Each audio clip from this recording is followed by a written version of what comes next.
সে এই ছাড়া আর কি আশীর্বাদ দেবো তাই ভোট দেবো।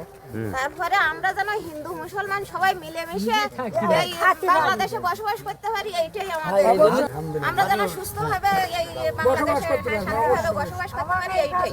যদি বিজয় হতে পারে তাহলে সেইভাবে আমি এলাকার কাজ করবো, জনসভা না এলাকার কাজও করবো, আপনাদের সেবাও করবো।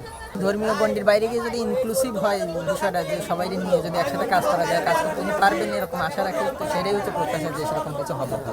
আপনাকে সুস্থ শরীরে ভালো থাকে বা ঈশ্বরের কাছে কামনা করি যাতে আপনি পাশ করে আসেন।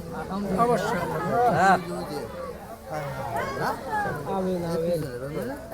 তা আমার জন্য আশীর্বাদ করবেন।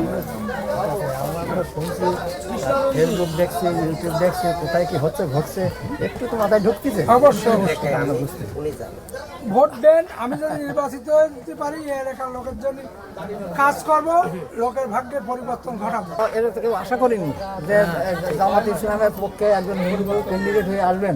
এটা উনি যে আসতে পারেন এটা আমাদের জন্য একটা বিরাট পালন।